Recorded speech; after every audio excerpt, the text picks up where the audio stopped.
आज हम इस वीडियो में बताएंगे कि कुरान कैसे नाजिल हुआ। क्या आप जानते हैं कुरान एक ही रात में पूरा नहीं उतरा था।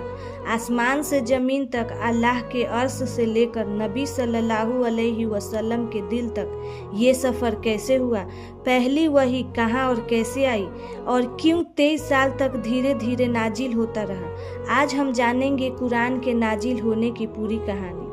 कुरान अल्लाह ताला की आखिरी किताब है जो पूरी इंसानियत की हिदायत के लिए भेजी गई। यह कोई इंसानी किताब नहीं बल्कि अल्लाह का कलाम है। अल्लाह ताला फरमाते हैं, बेशक हमने ही इस जिक्र को नाजिल किया और हम ही इसकी हिफाजत करने वाले हैं। नबी सल्लल्लाहु अलैहि वसल्लम जब 40 साल के हुए तो आप अक्सर गारे हीरा में जाकर तन्हाई में इबादत किया करते थे। एक रात, रमज़ान का महीना था, लैलतुल कद्र की मुबारक रात थी। अचानक फरिश्ता जिब्रील अलैहिस्सलाम आए। उन्होंने कहा, इकरा पढ़ो। नबी सल्लल्लाहु अलैहि वसल्लम ने फरमाया, मैं पढ़ नहीं सकता। 3 बार ऐसे ही हुआ। फिर पहली वही नाजिल हुई, इकरा बिस्म रब्बिकल लज़ी खलक। यही कुरान की पहली आयत थी।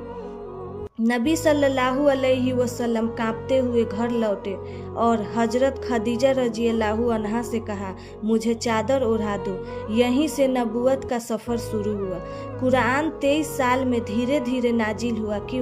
क्योंकि लोगों के दिल मजबूत करने के लिए, हालात के मुताबिक हुक्म देने के लिए, आयतों को याद करना आसान हो। जब कोई सवाल होता, कोई मसला सामने आता तो उसी के मुताबिक आयत नाजिल होती। कुरान पहले लौहे महफूज में लिखा हुआ था, फिर रमज़ान की एक रात उसे पहले आसमान पर उतारा गया।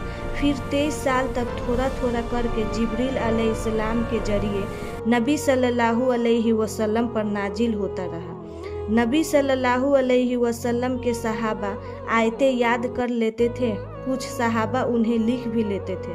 बाद में हजरत अबू बकर रज़ियल्लाहु अन्हा और हजरत उस्मान रज़ियल्लाहु अन्हा के दौर में कुरान को किताब की शक्ल में जमा किया गया और आज 1400 साल बाद भी कुरान एक भी हर्फ बदले बिना मौजूद है।